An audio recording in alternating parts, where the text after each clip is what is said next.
Hey everyone, did you know that the Phileas Club is supported by its listeners? It's true. You can go to patreon.com/the Phileas Club and join the hordes of wonderful listeners that support the show financially. The link is in the show notes so you can access it from anywhere easily and quickly. Thank you everyone for your support. This is the Phileas Club for November 2017. We talk about Africa, China, Germany, and we talk about the role of government. Enjoy.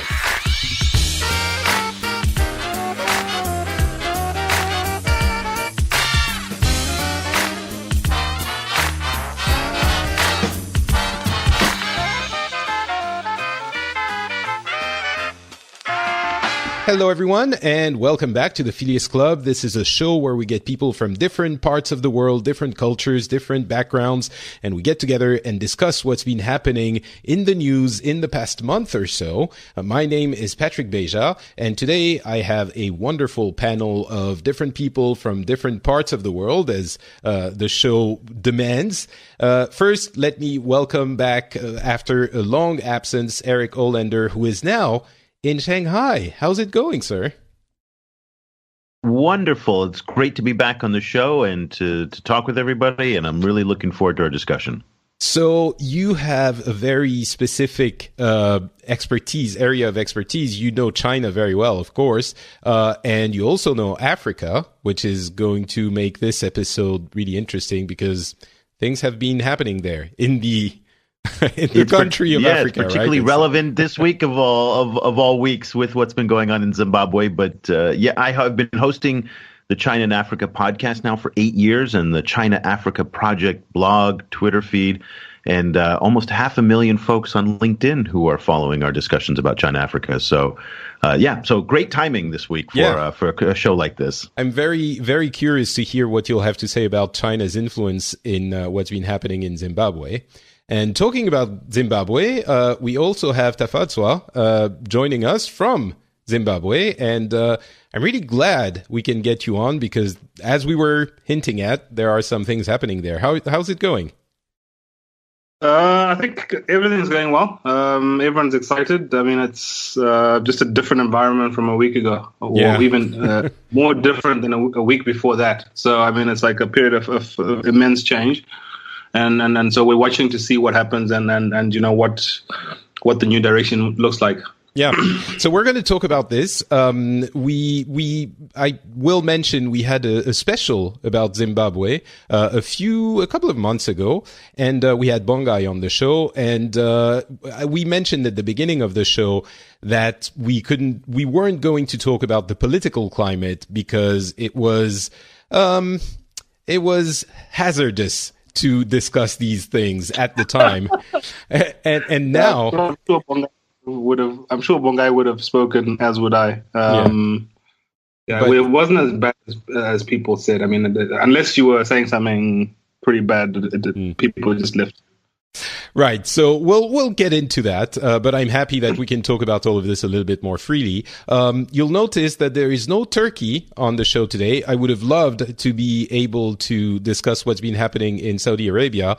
Unfortunately, there are also maybe some reasons that some people might not be able to discuss this. Turkey is having a wonderful time in Japan at the moment, so he's not on the show, but yeah, I guess you understand that the situation is complicated anyway, and take those hints and get why we might not have been talking about things in the past few months. But we are going to be able to talk about Germany, where things were going okay, and now things are not going great. But thankfully, Matthias is here to let us know about all of this. How's it going, sir? Oh, thank you for having me on again, but I'm not sure I'm a really good turkey substitute. Well, no one is a good turkey substitute, but you will be able to tell us why Angela Merkel is in trouble, apparently. Yes. It was going okay-ish, and now not so much. But yeah, well, ish is the right term, I guess. Yeah. But so we'll get to that towards the end of the show. But first, of course, I want to talk about France and what's been happening there, which is basically what's been happening in Zimbabwe and Germany. I mean, there are some things, some local things. The mayors aren't really happy with what's being asked of them. Some more economies, more savings being demanded of the local institutions. And the mayors are not very happy. They had a Congress a few days ago, and the President Macron went to talk to them and tried to salvage the situation, which he apparently managed a little bit, but not entirely. And there are some issues with the education community, and some students are being also somewhat unhappy. The thing is, to summarize, and I'm going to get to something else in a second, but to summarize what's been happening in the political climate in France is that some people are unhappy, but everything that Macron is doing had been in his platform, in his campaign platform. So it's kind of difficult to pretend like people didn't vote for it, or even though he didn't have a huge majority and there was all of these issues with all of the parties getting a large percentage of the votes, so he doesn't have a huge legitimacy, but he was still saying what he was going to do. And now that he's doing it, a version of it, the people who are complaining are not getting a lot of traction. So the protests, the anger have not been followed up by a large population movement. That's not to say it's not going to happen in the future, especially as he's implementing his rigorous policies and not as much of his social protection policies that he was trying to sell us on when he was campaigning. But the bet is still, this will help the economy, and when the economy goes better, everything will go better, and we can, do everything we were hoping to do. So no burning cars yet? No, but no more than usual, I would say. No more than usual. So that's a very quick summary of what's been happening in France. I do, however, have a short monologue, as I've been doing in the past few times, because continuing on this idea that we are freaking out too much. I was playing with the idea of a stress gradient, an anger, an outrage gradient, to try and instill into people the idea that not everything deserves a 10 out of 10 anger, and sometimes you can be annoyed by something or dislike something, but not go out on social media or in the streets or to your friends and be completely outraged out of your mind. And it seems that everyone is on that mode. When anything is a little bit problematic, the outrage goes to 11 immediately. And continuing on that thought, I've been noticing that especially in it, the sort of catalyst for this realization was the video game world, and especially the video game world on YouTube, and the amount of anger that some of the YouTubers instill in their followings about everything. And it led me to think that I think it's pretty accepted that sex sells. If you make something sexy, people are going to be drawn to it, and they're going to be, it's an easy way to get more traction. And the realization was, it's trivial when you put it like this because it's true in everything, but the realization is anger sells. And this is really a way of presenting things that is just a way to get traction, to get audiences, to get people riled up. And it's something that is very true in the video game world, I think. You can't just be a little bit annoyed by something. You have to be up in arms and getting the pitchforks out. And of course, it's also true in the political world and political commentary world. And I'm not only talking about the right here, because I think people, especially in this audience, will say, but of course you're talking about Fox News and they try to anger you, and the Twitter accounts and all of this. I think it's very true of the left as well, and just the media in general, be it traditional or social, and even people like, it's one example, but even people like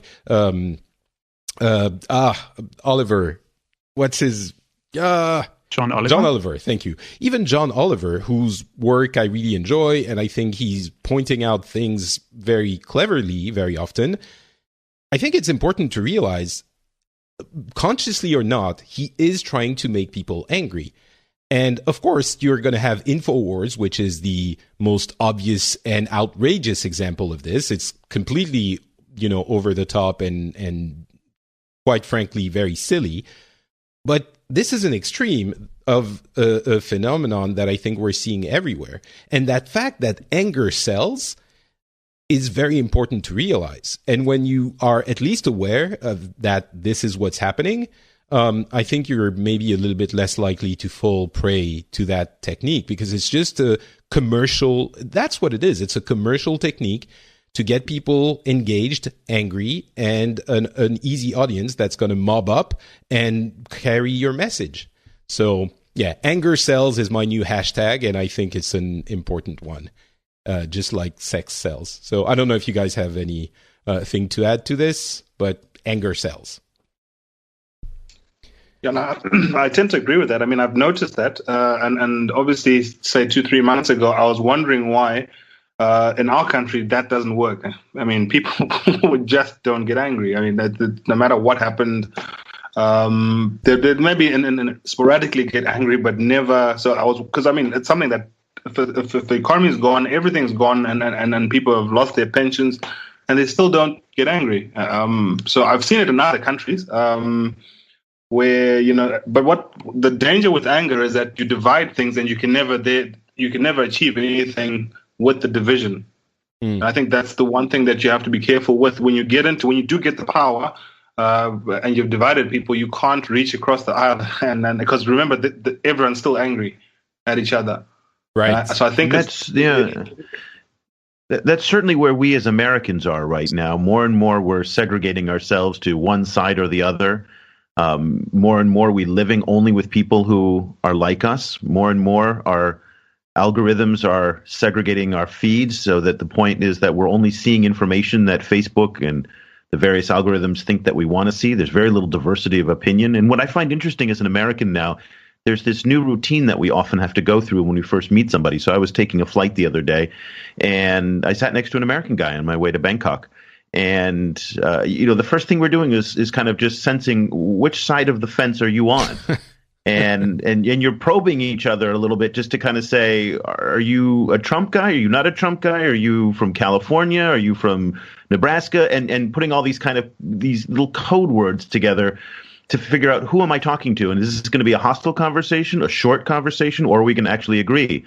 It turns out that he was of a political persuasion that's different than mine, and we tended to have a rather civil conversation, but it could have easily veered off into awkward land. But there's this tension now that exists, and it's right beneath the surface. It's very, very close, and to me, it's very sad as an American that that's where we are.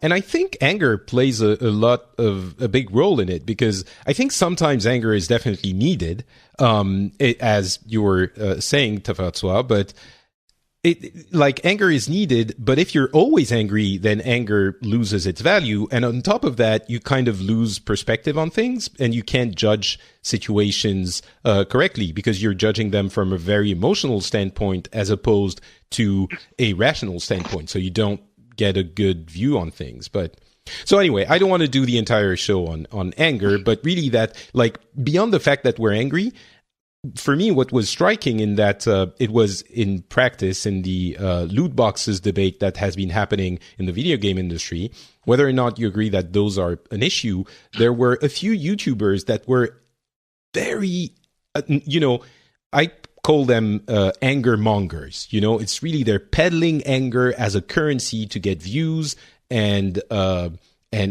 likes and shares, and it's really anger mongering. You're manufacturing anger for a topic that would require concern or inquiry, and you're jumping straight to anger, and that is a currency that those people are using for personal gain. And so, yeah, that anger sells conclusion is kind of terrifying to me, and of course it is applicable in many, many areas. So anyway, Let's switch to actually Zimbabwe and what's been happening there. And you were saying, Tafadswa, people don't get angry, but things have been changing very rapidly in the past couple of weeks. Maybe you can start with a summary of what's been happening, because I'm not sure that people, everyone listening, will know exactly what the situation was and how it's evolved. Certainly, it's been one of the main topics of discussions in the media in France. So I'm curious to hear your take on it. Okay, so I think maybe I'll start off at the beginning in terms of when Zimbabwe became independent in 1980. So it's effectively been the same cast of characters. So the guy who's taken over, President Mnangagwa, he was in the first cabinet in 1980. And the general was a general in 1980. So it's actually been a lot of these guys were pretty young back then. So I'm assuming if the president now is 75, he must have been about 35 when he was a minister in 1980. So these are guys that have been together from the get-go since 37 years ago, and it's not a change in any. It's still the same party. Effectively, what's happened, to summarize what's happened, I've been calling it a magic trick because what's happened is that they've replaced Mugabe with a guy he just fired a week before. But in effect, nothing else. The system still remains the same. What you'll find is if you looked at a video of 99% of the ZANU-PF politicians last week that have been saying, yes, fire Mnangagwa, and make the first lady vice president. Now this week they're like, yes, fire the president and the first lady and make Mnangagwa president. So effectively, they've just changed their positions. But what I think that before we get too far forward into this, I just want to call it out very quickly. Was Zimbabwe a full-fledged dictatorship? Like, how would you describe the situation for the past 30 years? Okay, you know what? The best way to, I think we're very not colonized is the wrong word, but I think we're very British. You know how I would say, look, it wasn't. You could do a lot. You could talk freely in public, etc. But there are certain things. But if you're a politician or trying to become a politician, you'd find it very, very tough for you. So it wasn't. So I never had. I've never been arrested. I've said things that are critical to the government. Or maybe I would be in a position where you're related to. I mean, it's impossible to not be related to somebody in government. So effectively, you may have it a bit easier. But for the way I see it, if you are not involved in politics, it was not necessarily. You would not really suffer from the political goings on, but economically, I think everyone suffered from the poor economy. But I think most people I know, you could criticize the government, but not if you didn't have a following. Most of the people would just ignore you. Right, so it's not like there was a secret police coming and taking people in the night randomly because they said something to their, to the shopkeeper next door the day before, and they would never be heard of again. But economically, the country suffered tremendously from that regime. Yes, but I would want to highlight one guy though, who I think it would be remiss of me not to mention. His name was Tafadswa. All he did was he stood in the center of town and said Mugabe must go for a couple of years, and then he just disappeared. They just so no one admits. But obviously the allegation was that it was that secret police type element, and so it's mostly activists and opposition politicians that were, but the rest of you, they'll just leave. Because if you think about it, everyone was not happy, right? So you'd have to pretty much arrest the whole country. Right. A couple of weeks ago, so it was a coup, right? That's how we heard about it. It was basically no. Don't. It was not. It's the language here is very important, Patrick. That it's not a coup, because had it been a coup and labeled a coup, then a whole bunch of international sanctions would have come down on the new government. So they were very, very cautious and careful to not call this a coup. It's actually a very subtle but important distinction to make. Yeah, it was a national democracy initiative. Effectively, what happens is that the initiative taken by the army, though, right? Yes, but I'll just maybe. So I'll try and take it from the beginning, just so that you understood who the characters are.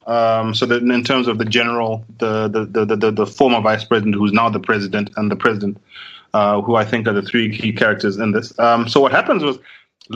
Effectively, the Mugabe never spoke against his VP, while the general was still around. So he sent him to China, which I think I said this a couple of weeks ago. I said I think that was the biggest mistake he did, because he sent him to China, which I think, in my view, I think that they prefer Mnangagwa to Mugabe.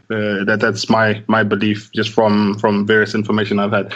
And so it was the wrong time to fire him while he was there. So he came back. The general came back. They tried to arrest him, and obviously they were prepared. And so they had army guys around him, and then the police dispersed. And so the next day he gave a warning to say, listen, this must stop right now, or else. And the very next day after that, the ZANU-PF youth leader came out and he said, listen, this general is talking treason, what. And then the next thing, the tanks were coming in, etc., etc. So ostensibly, what they said they were doing was separating the president from the criminals around him, which was including his wife. His wife was included in that bunch of people that they were criminals. So this was like some senior ministers, etc., etc. And they were saying he was being influenced by these people. And if you look at it, I mean, it does look like they were influencing, because I followed quite a few of them on Twitter, and they were celebrating when the vice president got fired. So it would seem like it was like it was their mission to do so. But I think the mistake that they made was that they underestimated how unpopular the first lady was, to the extent that I think no one wanted her to take over. And I think that galvanized. That's what people thought was maybe not going to happen, but my understanding, at least how it was reported here, was the first lady, as you said, was very, very unpopular, but some people were hoping that she would be, she's much younger than Mugabe, and she would be taking over after her husband would, abdicate, basically. And that might have been part of the issue. Yeah, but no one. I know what I struggled, and I've spoken. I try. For me, for example, I in American politics, I don't really like the Republican Party, but I'll follow a lot of guys there just to get the other side. And I've spoken to people from all different persuasions, and I'm yet to find any one person who said they liked her. Mm. So it's she was extremely unpopular, right. And so for her to and also what she'd done was, because remember, this wasn't the first vice president that was fired on her say so, effectively, because she would embarrass people. Effectively she would call like senior politicians at a rally and make the guy run 100 meters to shout at him in front of everyone, and repetitively different guys. And so you can imagine that no one. In our culture, I suspect that you respect your elders, and these are people that were older than her and more senior to her, and she would humiliate them like that. So I think it tends to be, worry people that, okay, is this the way the country is going to be run? So okay, before we move on to the Chinese part of this equation, what's the situation like now? Mugabe has basically said he was going to leave after a little bit of back and forth. That was surprising to everyone. So he's going to leave. And what's happening now? There's elections in about a year. And what's the mood like on the ground? What are people thinking? Are they hopeful? Are they like, what do you think about this situation today? Okay, look, I think we have to separate two things. People are happy that Mugabe is gone. I think that is the first thing that I'll have to say, that they can't separate whatever they think from that. I mean, I've never seen Zimbabweans that happy in my whole life. I was too young when Zimbabwe became independent. I was like 3 years old, so I didn't really know. So I suspect that this is what they were like. This is like just people just way overjoyed, and everyone is happy, and everyone's celebrating. So you'd have to maybe wait for a bit to discern what people really think about the future. So here they were just celebrating that the guy is gone. Him and his wife are gone, I think. In terms of what I think about just the general view, I think had this not happened, I don't think ZANU-PF would have won the elections, because typically after when the economy is really bad, like in 2008, they lost because of the economy, and in 2013, I do think that they won predominantly because the economy was very good, because MDC had managed the economy well. So it's, so I think that, but I think now I don't see how, because the opposition is in disarray totally. They can't agree on anything. So I don't see. Hey, that's like Germany. Or actually, it's the majority that's in disarray. But sorry, side note. Yes, keep going. So look, I think as it stands now, and you've got to remember something that most people don't pick up on. I think the most popular guy right now in the country is the general. And I've been around. I don't think if a soldier is wearing his uniform, he's not going to buy anything. He's not going to pay for anything. Yeah, he's not going to pay for anything. People are just that happy with. So you can imagine what could happen. Say, for example, if he runs as the vice president. You see what I mean? So I think so. For me, my belief is that. As it stands, unless the opposition do something change to the magnitude that ZANU-PF has done, I don't see how they're going to win the election. And remember that the ZANU-PF controls all the levers in any case. So does that mean that things are going to keep going? Maybe not the same way, but if there isn't an opposition, it's just, as you said, a magic trick to keep kind of the same people in place, or do you think it's going to be a different system for the country? I think it's going to be a different system. I've dealt with the incoming president a couple of times. I found him to be very pragmatic,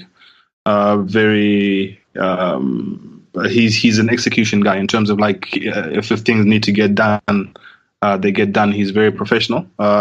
So effectively, he's a lawyer. Okay. The former president was a teacher by training. So you'll find Zimbabwe's education system went very, very well. So I think people will be surprised at how much he's a stickler for accountability, following the rules, etc., etc.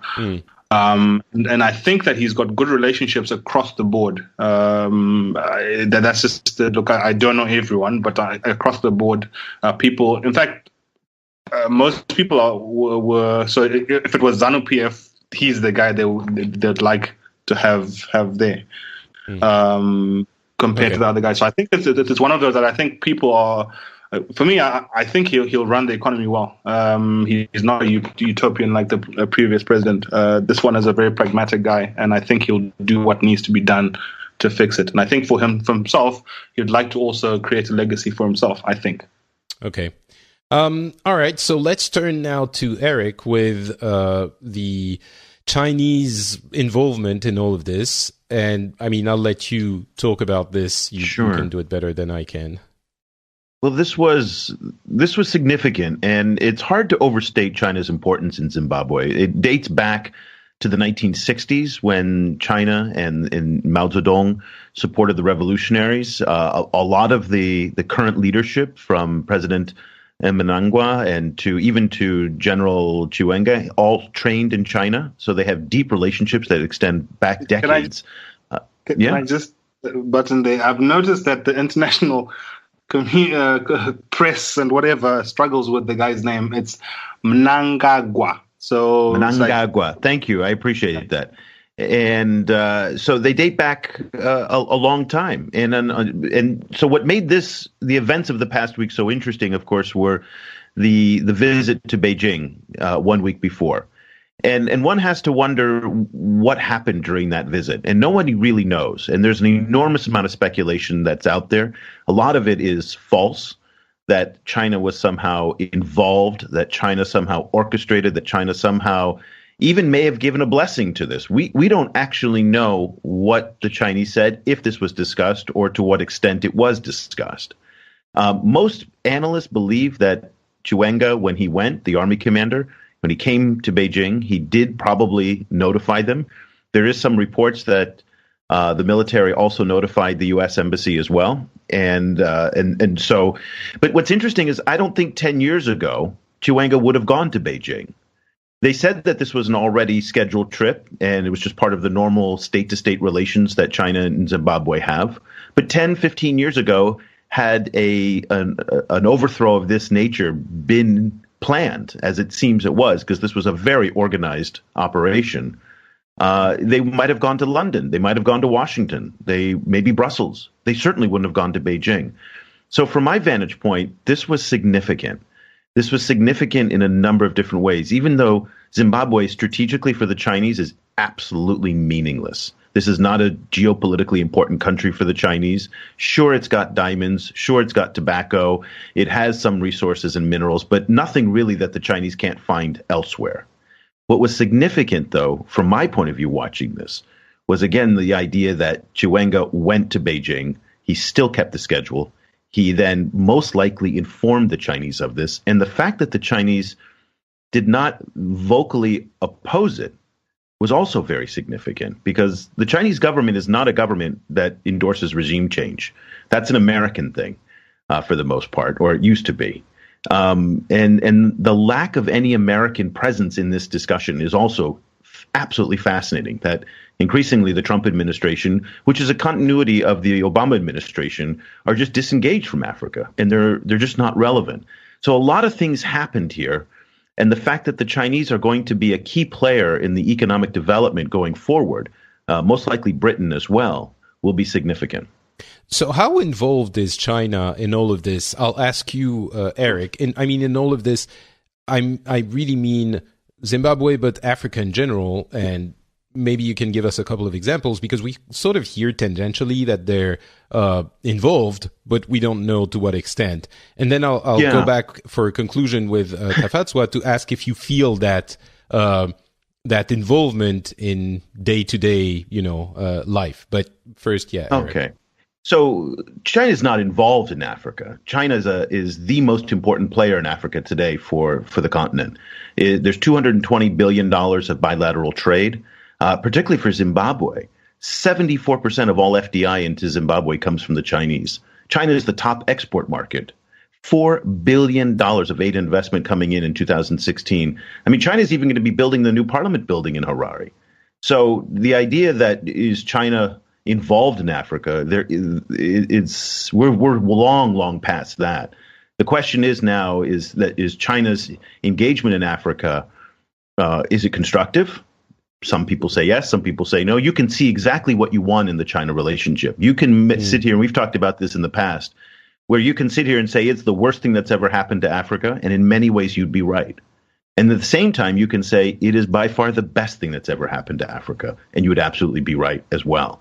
This is a very, very complicated relationship that exists on many, many different levels. But the fact is, though, is that the Chinese are more focused.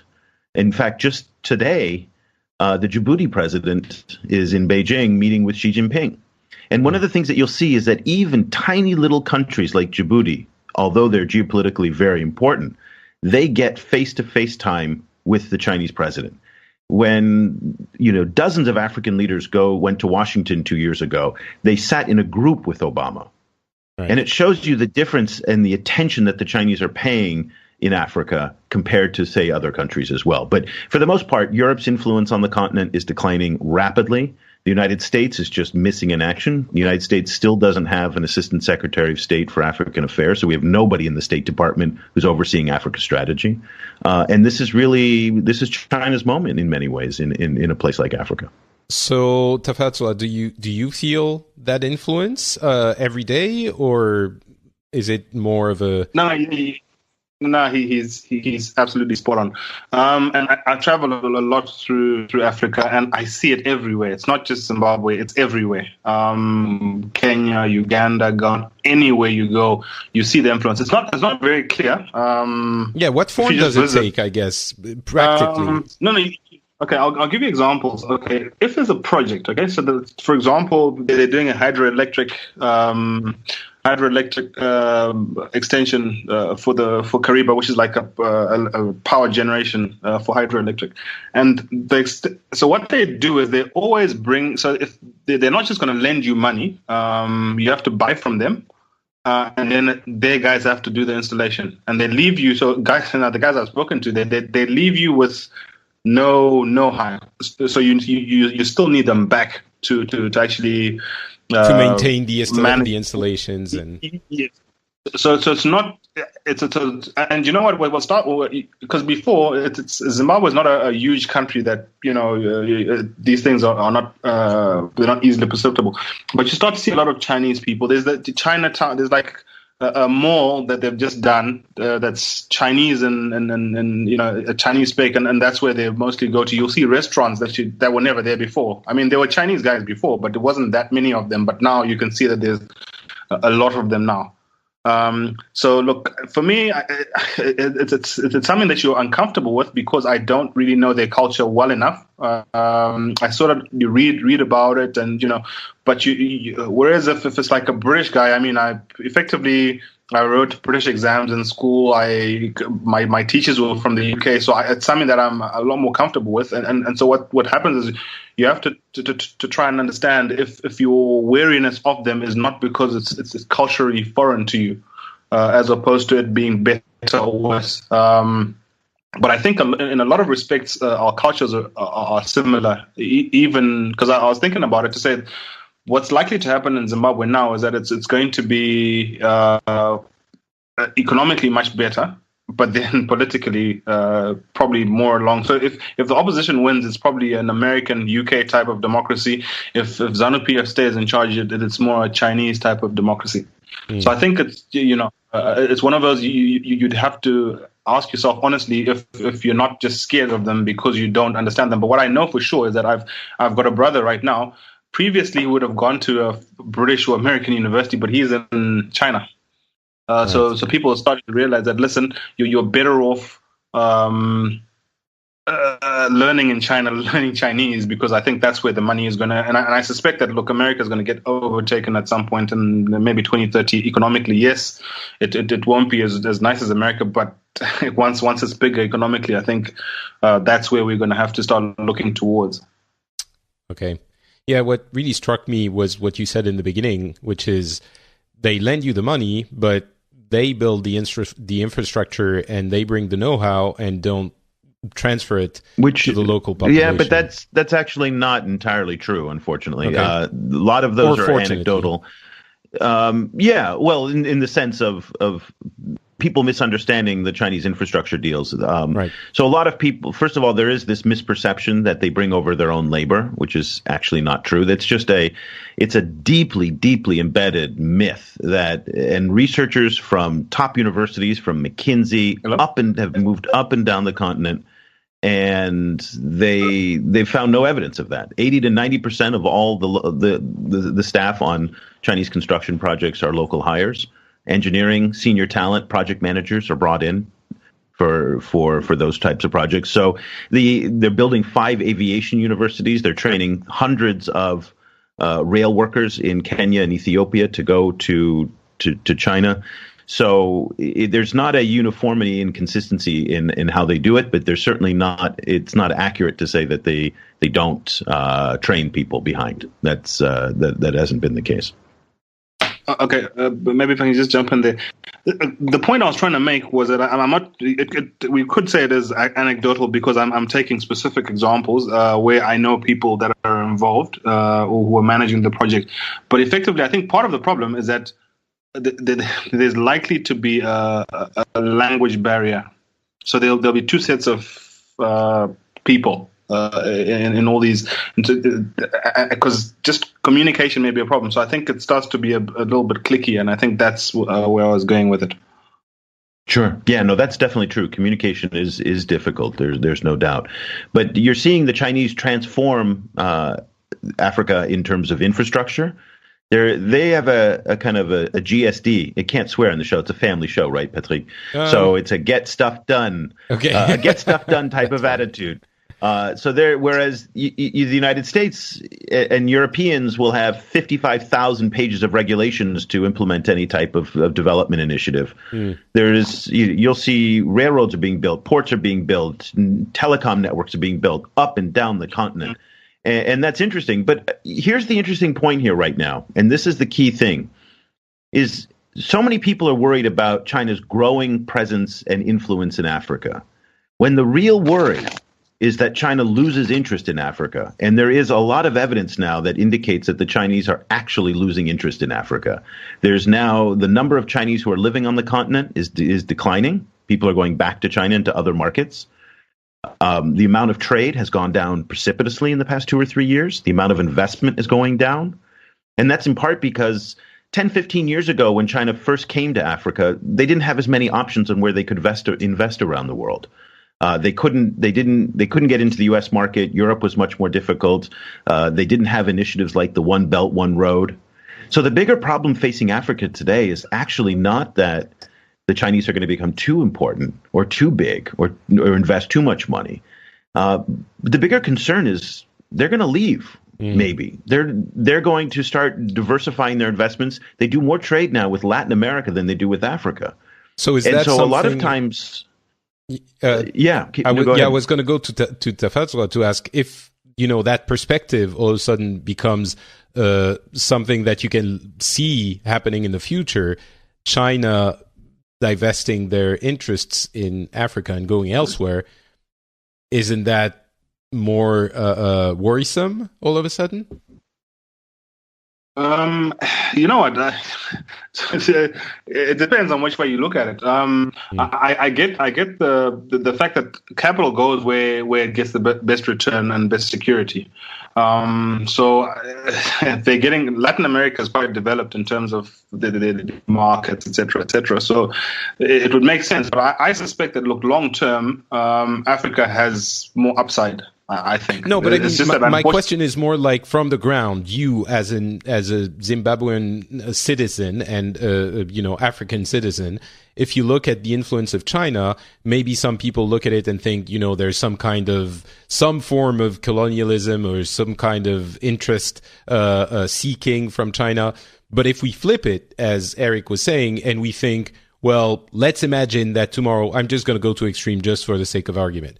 Let's say tomorrow China says, all right, we're done here. We are not interested anymore. And everyone packs up and leaves. And, the Chinese citizens go and investment, infrastructure, everything, they leave. Is that a worrisome prospect?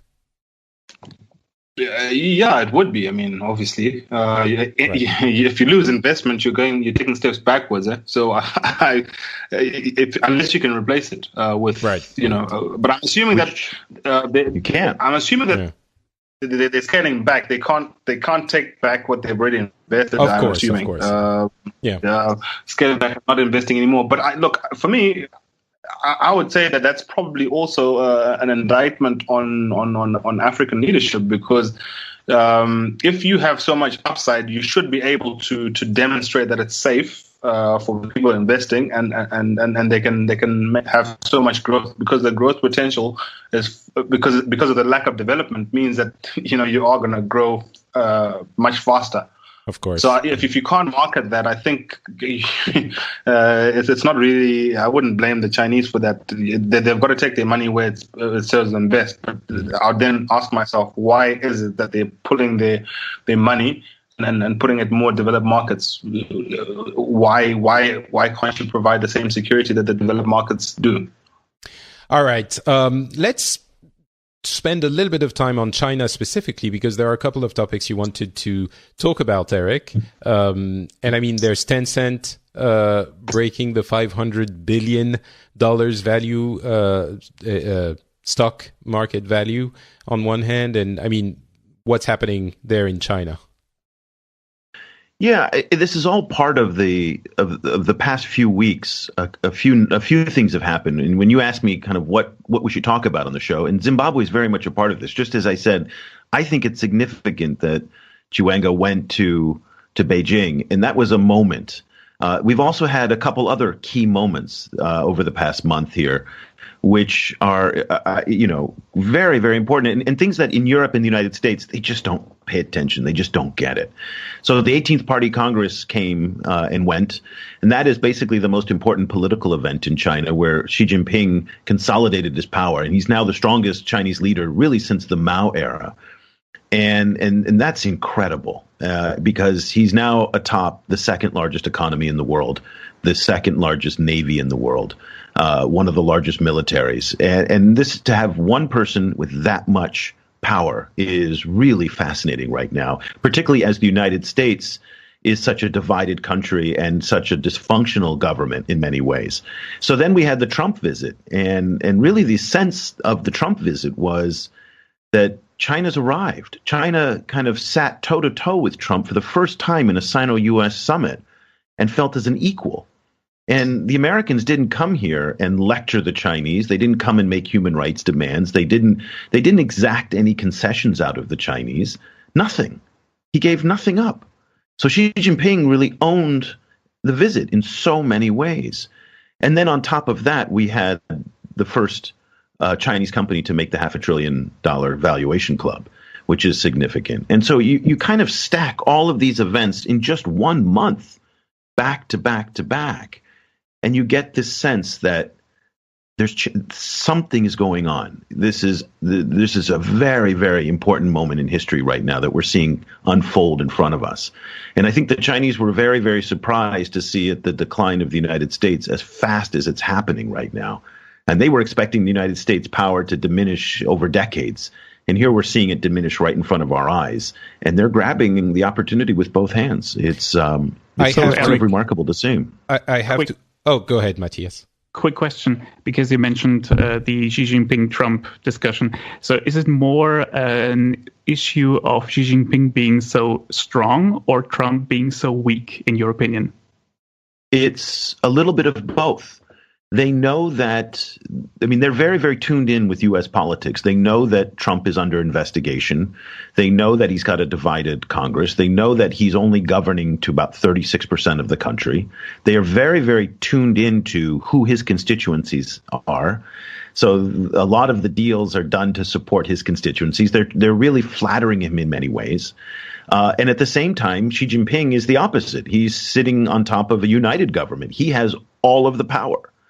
He controls the military, the Central Military Commission. He's, of course, in charge of the Communist Party, and he's in charge of the government.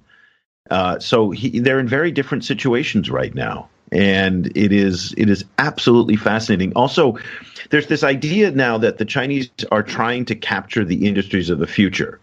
So they are making a move for the auto business, to set the standards for the global auto business. This, of course, is the largest auto Eric, market. I'm going to interrupt just for a second before we move on too far from this, because I want to ask a question in no partisan terms. This is really pure curiosity, and I hope the audience understands it as such. Kind of a variant on Matthias's question. Is the U.S. considered weak now specifically because of Trump, or was it also declining under previous presidencies, including Obama's and others? Or is it something that happened with Trump's? It's not with Trump. They don't see a sharp decline with Trump. Okay. They've seen that the United States, and I think this is the thinking inside a lot of the think tanks and the senior leadership. And again, what do I know? I'm just speculating here based on just reading a lot of things here. That's right. So I'll put that disclaimer out there that nobody really knows. But there has been this sense among the senior leadership and this sense among the intelligentsia that the United States has been in a period of decline. And this is something that started for a long time, decades. And they tap into a lot of the same frustrations. They understand the frustrations that a lot of Trump supporters have. They see that wages have not increased in the West. They see that that China has been growing very, very fast. So they look at the fact that they are regaining what they think as their rightful place atop the world economic order. Bear in mind, and this is something that's very deep in the Chinese psyche, for 2,500 years, maybe 3,000 years, China was the world's most powerful country. Only with the rise of Europe in 1500 to the present day has China stumbled. And this is very important to understand Xi Jinping and how he sees the world. He sees the world as China regaining its proper rightful place atop the world economic order and the world, and not just economics, but politics and power as well. And that's the way they're seeing things. And they look at politics in zero-sum games. If there is one that's winning, the other one's losing. And that's a very different way that we look at politics in the United States. So, yes, they've seen this period of steady decline of American relative power, maybe not in absolute terms. But if you look at what's happened over the past 5 years now with the South China Sea, where the United States throws this bluster, they put a ship through every once in a while, but they're not going to go to war over some rocks in the South China Sea. They know that. Of course, we know that too. No American president will ever go to war with China over the South China Sea. So they see a paper tiger in many respects, and I think there's some legitimacy to that. The regaining power, rightful place. It's interesting because it's my impression. I'm not very attuned with Russia, but by proxy through my proximity physically, geographically in Finland, I have a little bit more of a connection with it now, and it echoes a lot of that. Not in exactly the same ways, and we really should do a special on Russia one day. But it echoes a lot of Putin. It's a very different thing. It does. It's very different because Putin, at the end of the day, is a petro-dictator sitting on top of basically a commodity-based economy. No, I agree, China but the is sentiment, highly diverse. The sentiment, but at the end of the day, there's Russia, a feeling. Yeah, there is a feeling, but Russia will never ever be close to the power that China is, or the United States. So it will have tremendous regional influence, but it will never necessarily be the global power it once was. And I think the sentiment in Russia is, focused on that regional influence and the outrage that other forces have eroded that regional influence, which is their rightful role. It's very strange when I talk to people who are familiar with Russia or who are Russian. There's a sentiment that, what are you even asking? Like, why are we doing this in this or that country that is close to us? Of course, it's our zone of influence. Like, that's obvious. But anyway, you were going towards something that was really interesting, which is the investment in the future in China, which is also very active. Could I just go ahead? Of course. Go ahead, Tafadswa. Okay, Eric, for me, I've got a comment and a question. Okay, on Russia, I just get the impression that this is somebody who's been left behind, who's trying to assert to put themselves to the level of the US and China when they're not. On America, I got the impression that Obama was trying to prevent China, because it was just a matter of time, because when the economy turns over and China has a bigger economy, the way they treat it changes. So for me, I got Obama was trying to negate that or slow that down. Do you think that winding all those attempts back didn't speed it up? That's right, it did. So Obama he didn't handle China very well in many respects. So he was very concessionary to the Chinese. And at the same time, he was also launching programs like TPP, the Trans-Pacific Partnership, which did not include China, which was meant to be a balance, or some in the Chinese side would look at it as containment. The West looked at it, and certainly the United States looked at it as a counterbalance to China. He had the pivot to Asia, which was his rebalancing of the U.S. military priorities. Again, you're coming out to Asia in part because of China and North Korea.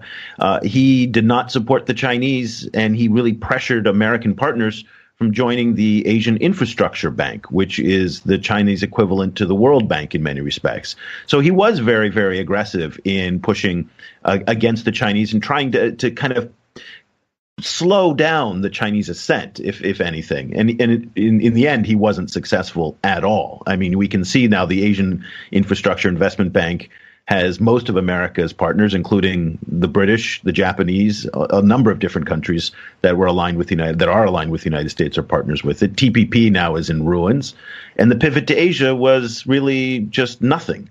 So the Chinese have a certain amount of confidence now, seeing how those policies failed, and again, I think it just goes to show the dysfunction that is the current state of U.S. politics, with no real clear vision for Asia, which is the most important part of the world right now. This is where the largest economies in the world are. 60% of humanity lives here. This is where the engine of global economic growth is. And the United States doesn't have a coherent Asia policy, which is just remarkable. All right. Before we go, we come back to Europe. I say come back because that's where I am. But before we get back to that, I really want to hear about a couple of things from China to close this off. First, the investments in the future economies. And second, I want to ask you about all of these things you've been discussing, and are they the feelings of the everyday down in the street Chinese person, if you know how they feel, or if that's more of a higher level geopolitical, discussions that they don't really care about? You can't generalize for a country of 1.4 billion people. Of course you can, Eric. Of course you can. That's what we do. There's just no way to do it. And China it's a bunch of countries wrapped up in one. So it's really impossible to kind of say what the mood of the people are. But there is something very interesting here. China just passed the United States in supercomputer speed. China is developing Mars and Moon missions right now. China has some of the fastest growing tech startup ecosystems in the world. China is one sector after another. You're seeing China investing in new and innovative. And it's really just, again, it's exciting. I come from Silicon Valley. I come from the San Francisco Bay Area. So I'm familiar with this. And what I see back in the U.S. is just none of this energy that's there. Again, our president is talking about preserving coal. And I mean, coal, think about that. And this is a country here that is exporting solar panels to Africa and to other parts of the world and is developing solar cities. And, I don't want to listen. This isn't a fairyland here. This is a country that has enormous problems. It's extraordinarily complex. But on one level, there's a certain level of optimism that's here. And recognizing that the future is in electric vehicles, the future is in solar, the future is in supercomputers, in big data, in all of these different things. And they're doing it on a scale that nobody comes close to. Nobody comes close to. Mm. All right. Well, that's an interesting summary of all of this. And I certainly wasn't aware of as much of it as I should have been. But in conclusion, let's move back, as I mentioned, to Germany and give Matthias a little bit more time to speak. Because before we move over, may I ask Eric one more thing? Oh, sure, of course, please do. Sure. Because you said that China is losing interest in Africa. And what do they turn the interest to then? What's the new hot thing for China? The new hot thing is One Belt, One Road. This is a $1 trillion global trading agenda that basically is, if you think of the map of the world, there's a line that goes from China down through the South China Sea, around the tip of India and South Asia, across the Indian Ocean, up through the Suez Canal, through Central Europe, Russia, back to China. That is their global trading route, the New Silk Road. And they've already spent about $250 billion. Nobody right now in the world is spending that kind of cash. They're spending more money than the United States ever even came close to spending in the Marshall Plan to rebuild Europe after World War II. So this is what's so interesting is where they are spending the trade money. routes is what They're building the trade routes. They're building massive amounts of infrastructure along this trade route.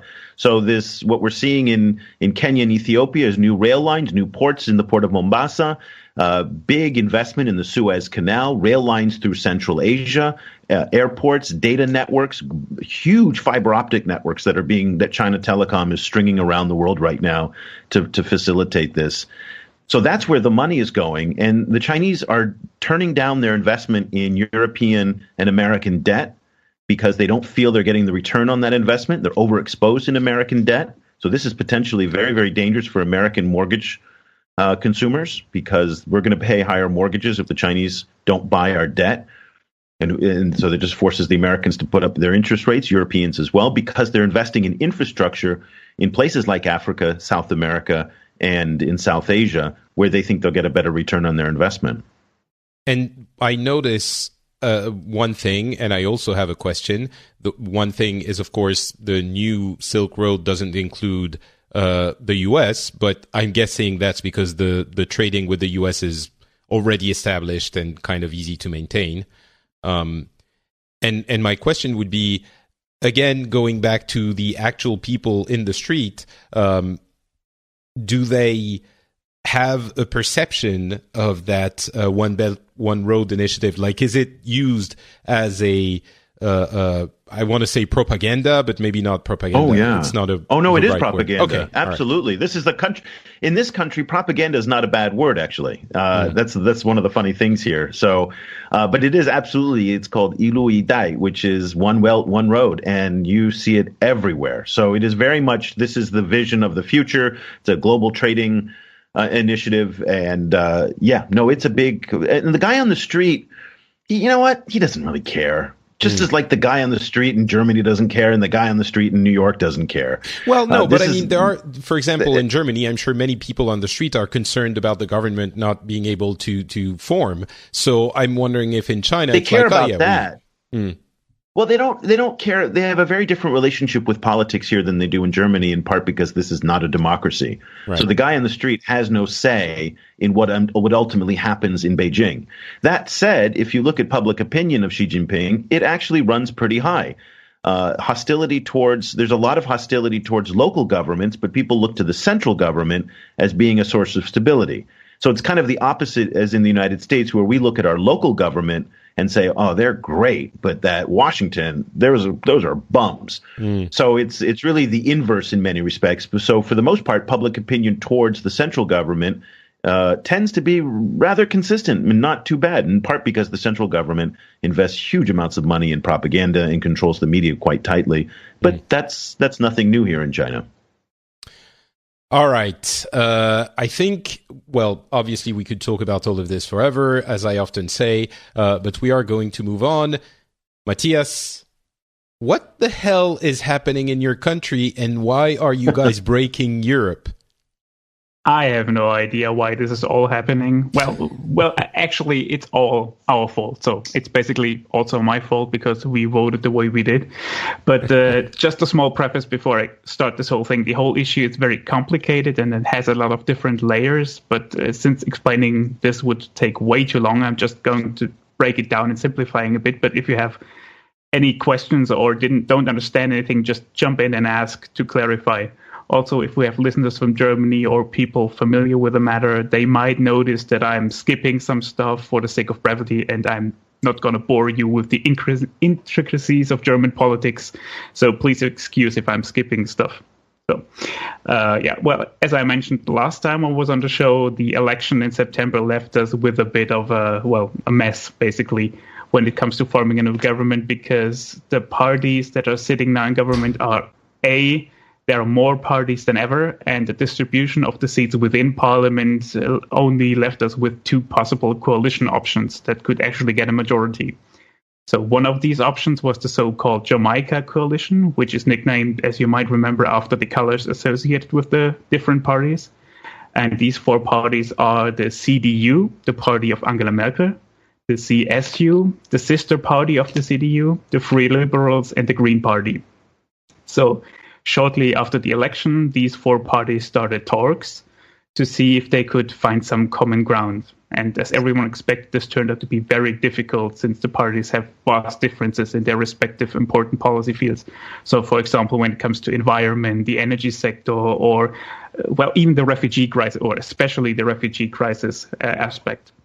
So for weeks, they had these talks, and instead of concrete results, all the public got were daily press briefings, where they basically said nothing new, and they just said, well, we need to negotiate further. Oh, and of course, there was a lot of bickering, mostly on the part of the CSU, the smallest party in these negotiations. They are in deep trouble right now and try to overplay their weakness with screaming a lot, but everybody is used to them screaming, so there's nothing unusual there. Anyway, all of this bickering combined with the lack of concrete results led to a kind of a sense of frustration in the eye of the public and the media. And to combat this frustration, Angela Merkel set a deadline, which ended last week, for these negotiations. They didn't meet this deadline, but it seems as if they were actually making progress and were on their way to getting an agreement. But suddenly, out of the blue, the Liberals broke off the negotiations, saying they will not be part of this coalition. Freaking Liberals, always ruining it for everyone. Yes. Well, it was a surprise for everyone, and especially for those other negotiating parties, because they were all under the impression that it was actually going rather well and that they were just about to cross the finish line. And if anything, if a party would break this up, it would be the CSU, since they are the one who are always bickering with the other parties. So after weeks of negotiations, we basically have no new government, and the only option that it's seemingly the best one is out of the window. And so what I'm hearing is, there are two things I'm hearing. One, what to do now is whatever happens, Merkel is going to be very weakened, and they might do a new election, which is very frightening because it might mean that the far right gets more power. And the president basically called people in his office to yell at them a little bit and tell them to get in line. So there's some kind of hope that actually the coalition might happen after all. But regardless, or maybe especially if it doesn't happen, Europe, the Union, is weakened, not in deep trouble, but it is weakened because as I was mentioning, the big pillars were France and Germany, and even though Macron is pro-Europe in France, now Merkel is weakened in her pro-Europe stance, and especially with the refugee crisis, it's one of the thorns in her side when she was, well, anyway, so... By the way, it's not just bad for Macron and Merkel, it's also bad for Theresa May, because she can't really negotiate with anyone right now, and time for the Brexit is running out. So if anything, it's a matter of bad timing for her. And as you mentioned, the much-needed reforms and initiatives to change or reform the EU are now stalled.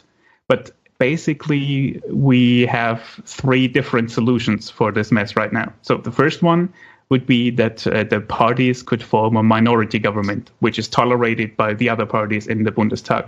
So the Bundespräsident can nominate a person as the next chancellor, and if this person is not confirmed after 2 election attempts, the candidate can be elected by a simple majority. So if someone is just voting an abstention, they can still basically make him or her chancellor without actually voting for him. This would be something we see in the Scandinavian countries, for example, a lot, but this has never happened in Germany. And apart from the fact that we don't have the necessary political culture to make this happen, these types of governments are pretty unstable and could be easily overturned, so nothing German voters would prefer. And on top of all of that, Merkel isn't someone who wants to govern with uncertain majorities and constant promises. She isn't a good communicator. She doesn't like to face parliament. She doesn't defend her policies very well. If anything, she mostly deflects, hence her nickname Teflon Merkel.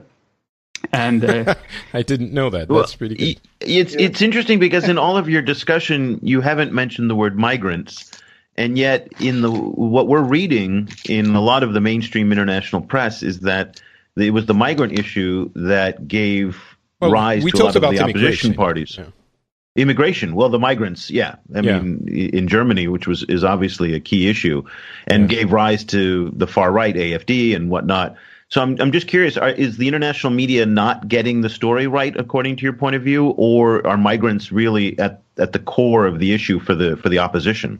Well, it depends on it is correct that the refugee crisis, as it is often called, is one of the issues that led to this whole mess, because the election turned out the way it did at a certain part because of this crisis.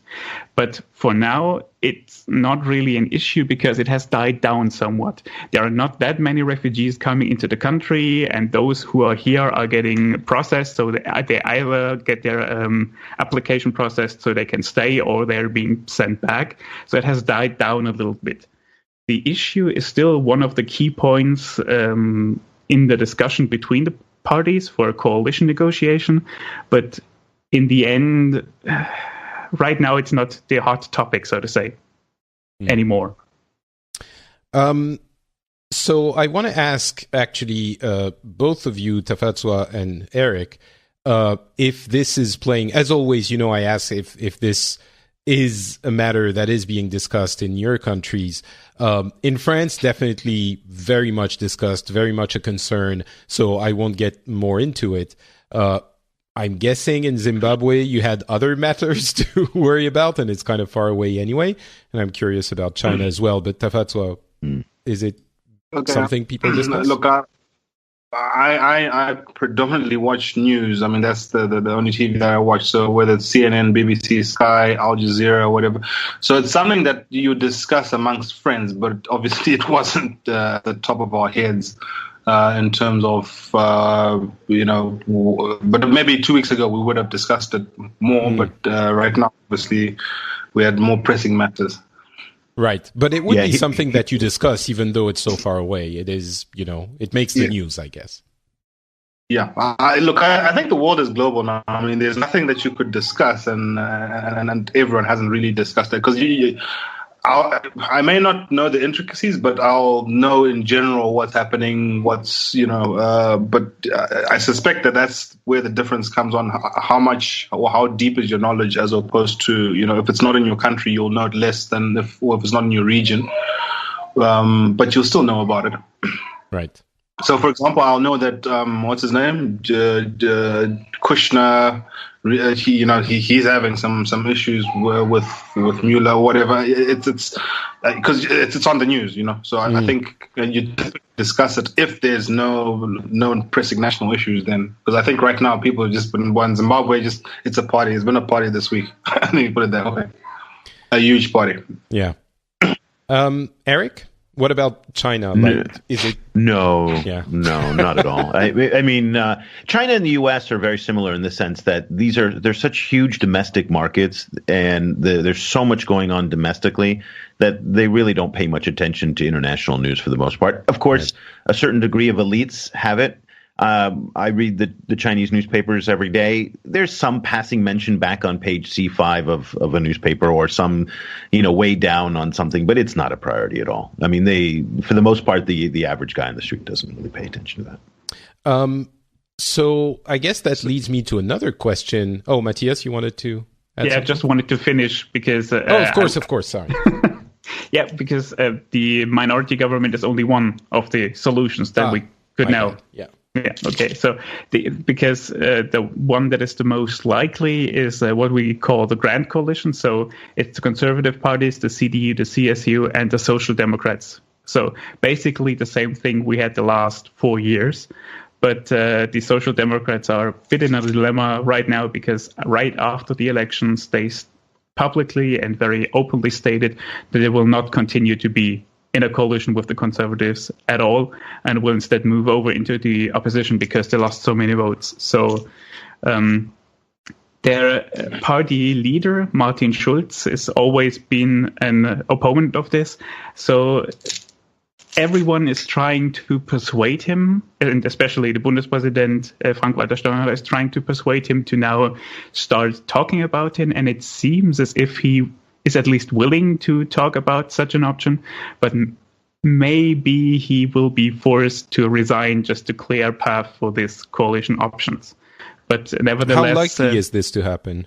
What do you mean? Either forcing him or him resigning? Let's say there are talks about him resigning and who might be the next leader, but he is trying to put this all on the party members and saying, well, if we will consider such an option, we'll ask all the members of the party and they'll vote on it. And so maybe he can just survive by saying, well, if the members of the party say we have to do this, then I'll do it regardless. And that's what we're hearing, which is, it seems the members of the party might be switching their thinking and going to, yes, maybe we should form they're split on this issue. But in any case, the party isn't in great shape in general. Besides, the idea of a grand coalition is something that is very unpopular for most voters. So if the SPD is really caving in, they will probably take an even harder hit in the next election. And the current election already yielded them the worst result in party history. So even if they're trying to frame the decision as taking responsibility for the country because there was no other option and so on, I doubt the voter will really see it like that. And they'll probably lose a lot of more votes. Nevertheless, it currently seems like this outcome is the most likely. And actually, the SPD is not in a bad negotiating position. Even though they have less seats than the last time, they are the only option the Conservatives have. So maybe they can make bigger demands. And the last option, just in closure, is that we get new elections. But that doesn't mean that this is really a solution, because right now the polls show that the new election would yield basically similar results as we have it right now. So nothing would be gained by voting again. Also, the prospect of seeking new elections has a bad reputation because this draws the image of the politicians that would let the citizen vote until they get the result they want and so on. So it's nothing anyone really wants. And with the already stressed mood within the country and the general disenchantment with politics, this would be, so to speak, another nail in the coffin. Besides, as you already mentioned, no one wants to give the far right an opportunity to improve their results if they don't have to. Right. Yeah, it's that idea that you get into, like, something I hadn't considered. If you do another election, it's not just that you do another election for the sake of getting a government formed. It's also the image that, well, we didn't like the result of this election. We couldn't get together and be adults and work with each other. So we're going to do another election until we get a result we like. That's something I hadn't considered, but I would definitely feel if a government had to redo elections, it's kind of just do your job. And yeah, basically that's what the Bundespräsident is now saying. Frank-Walter Steinmeier made a public appeal to all parties that they should do their best to reach an agreement, and that the results of the elections are the representation of what the voter wants. So therefore they should accept it as such and avoid forcing new elections. Also, he was part of the last grand coalition as a minister, foreign minister. So for him, it's not such a big deal. But then again, he is not really a passionate politician, but more bureaucrat. So he's more pragmatic, so to speak. He doesn't have real, passion for the whole thing. So for him, he's just saying, well, it's the only thing, so let's do it. Right. He's wagging his finger, or he's...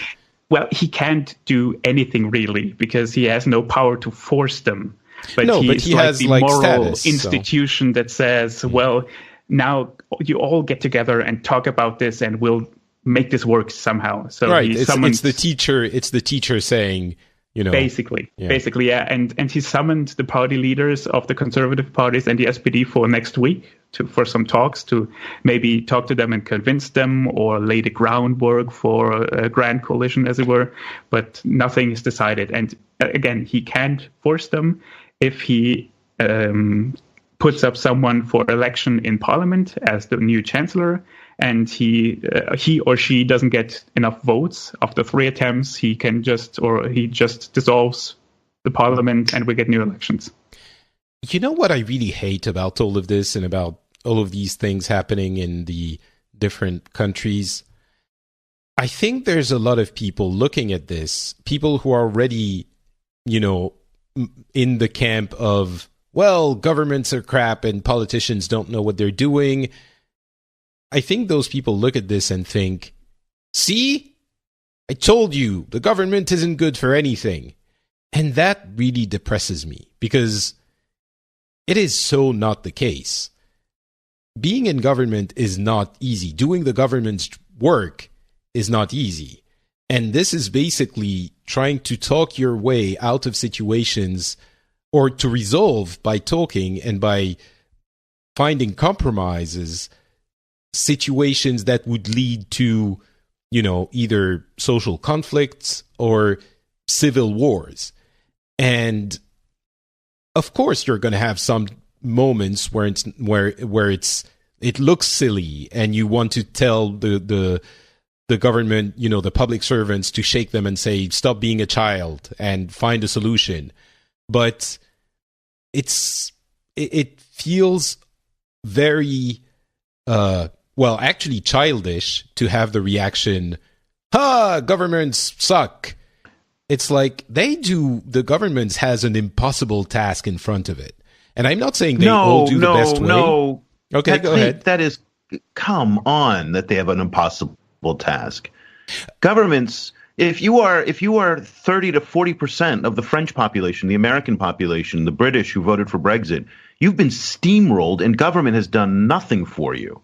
You've seen your wages for 40 years flat, not growing. You've seen schools get worse. You've seen immigration challenge the available resources in your community. Now, I'm not defending that, but at the same time, No. Schools aren't getting worse. I'm sorry. Absolutely. Education. No. You can make a case, though that's not true at all. Public education in the United States has been in decline. We know that. We have definitive. It's more segregated today in the United States than it was during Jim Crow. So if you are one of the the unfortunate to not live in a wealthy white area, your education is nowhere near as good. And you see education funding in France is also coming under serious strain as well. And so immigrants in that sense put strain on people. So I'm not going to talk about the American side, but the French side I would dispute. But keep going. But let's talk about jobs in France. Let's talk about the stability of jobs. And again, they look at governments, particularly in France and in the United States, where the rich get richer and the guy is just not winning. And again, I'm not saying that whether or not that's right or wrong, but that is the reality. The statistics support the fact that wages are not going up. They support the fact that opportunities are not growing for the next generation. And government, what are they doing? And one government, I mean, you just had a French president before Macron, who, what did he do? That would be an entirely different conversation, which would take another hour. But Tafadswa, you wanted to add something. You just said government is an impossible task, and you put mediocre people there, and of course they're going to deliver mediocre results. I want to answer. I want to give you a 10-minute answer so bad, but Tafadswa, you wanted to say something. Eric, I'm sort of like smack in the middle of my view is smack in the middle of both of you. I do think governments have an impossible task in as far as pleasing everyone. You can't do that. It's impossible. However, a lot of incompetence comes into play as well, because for me, I look at government, and a lot of times you look at it and you actually ask yourself, would I employ this person? No. And if as an individual I wouldn't employ them, the country definitely shouldn't be employing them. So I think there needs to be a balance between what we expect of our governments, but also the minimum must be that they deliver what they're supposed to, what a competent person would deliver. Otherwise, you need to be fired. They've got to deliver what they're supposed to, and they don't do that for them in many parts. And that's, I think, the frustration that a lot of people have. Where is the notion coming from that a politician wants to make everyone happy? They don't want to make everyone happy. They want to make their own voters, their clientele, their target audience happy, not everyone. I mean, that's the whole premise. I get voted by a certain group of people, and I work for their interest because they voted for me. I'm not trying to make everyone happy. I am trying to not make it worse for them. But why do I care about the conservative voters if I'm a social democrat, for example? I would argue that I would hope that the government would work for everyone, yes, with a bias, but hopefully works for the country. And yeah, of course. But it's not like you want to make them happy no matter the cost. I have stuff to add, but Tafadswa, go ahead. Yeah, I still think, okay, maybe make them happy is a wrong phrase, but what I'm trying to say is just you can't satisfy everyone. But remember that your job is to effectively deliver for everyone. You're not delivering just for your voters, for the people who voted for you. Of course you're not, but that's the reality. I mean, that's practical politics. Well, I will say that when I'm saying they have an impossible job, I think a lot of people look at how they run a business, for example, and think, well, I could do this like that, and don't realize the complexity of running a country. That's complete garbage. You're right. What is? You mean that the people, I don't understand. Do you mean the politicians are not working well, or? No, I think this idea that, because somebody can run a business, they can run a government is just garbage. Okay, I mean, that is I mean, that is just absurd because they're two different skill sets altogether. Exactly. And managing the constituencies, stakeholders, the timing. It's just, we romanticize the scale, but we also romanticize business people as being kind of, they solve every solution and I mean, they solve every problem. And it's just, they're two totally different things. I mean, and what I was getting at when I was saying, you know, the impossible task, I think is talking more about infrastructure and the fact that, you know, you have, well, again, this doesn't necessarily apply to the US, but healthcare, education, unemployment benefits, retirement, you know, all of those huge things are more or less well, and certainly there are challenges as our countries and makeup of societies change, but they're being taken care of by the governments, and it's not an easy task. And going like, oh, you know, there's more unemployment and more this and more that. Yes, sometimes you hit a rough patch, and maybe there are things that need to be changed, but throwing everything out because some of it is not working is a childlike behavior. And that's what I was trying to get at when I was saying, you know, people going to the conclusion that governments suck and politicians suck and, like, you know, going to that extreme, I think is incredibly childish and counterproductive behavior. So now you're back I have a question, though. Yeah, go ahead, Tafadswa. I've never understood why politicians, because people will say governments suck. My wages have stayed the same, but everything else has gone up. But they wouldn't say my employer sucks, because I mean that's the person paying you that wage. I mean, so I've never understood that logic to blame politicians for wages. Yes, their policies may affect, but surely. Well, I would argue that the politicians set the macro conditions. You know, the macro knobs and levers for the way the country and the economy evolve. So, of course, there is some influence of the politicians. But it is that the framework they're setting, but then again, politicians tend to glorify themselves as the problem solver for everything. They try to project this image that they can solve everything, even though they can't. It's not a single politician has ever created a job unless he's creating a position in his office or something. I mean, that's always the case. That it's only the framework, but they take. They claim it for themselves anyway. So basically, the politician says, "I can solve this," and then they don't solve it, so then they get blamed for it. Okay, that makes sense. That sounds like it. Yeah, that sounds like it makes complete sense. All right, I think we're going to stop there. Thank you very much, everyone, for participating in this lively conversation.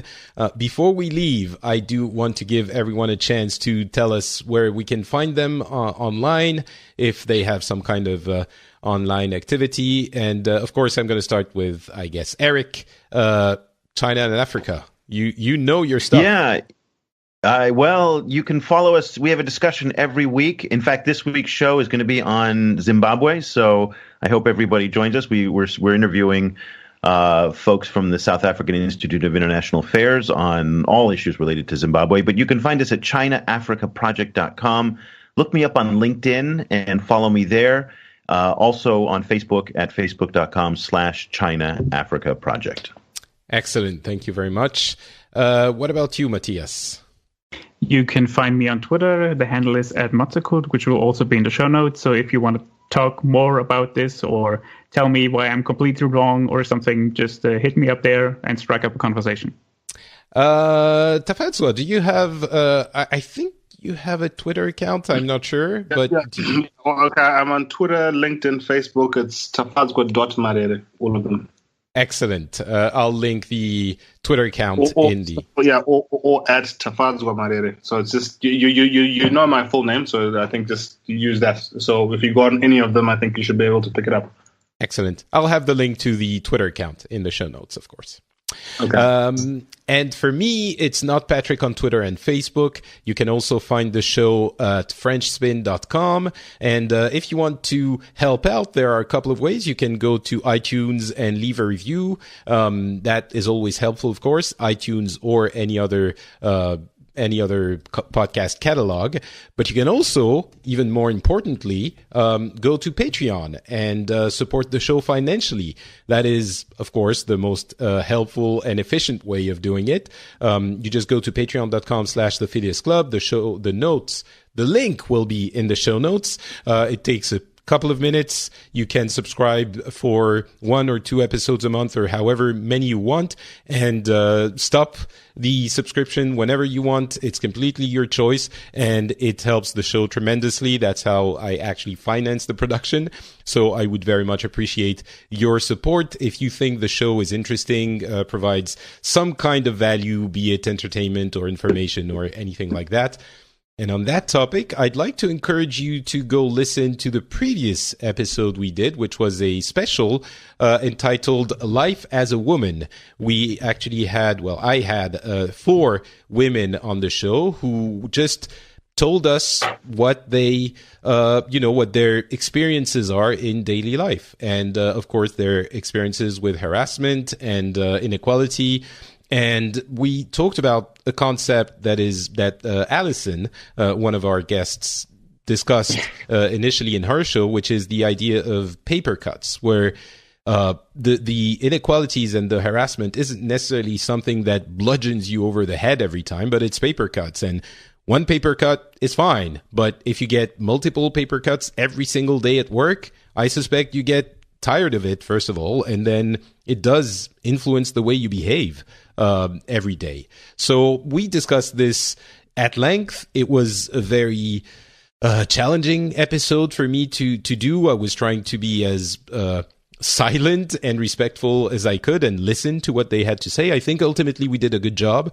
We had tremendous feedback from a lot of people, so I think the episode works. Again, I would encourage you to go and listen to it. It's the previous episode in the feed. It's a special called Life as a Woman. Thank you very much to everyone for listening to this show, and we will be back very soon. We'll talk to you then.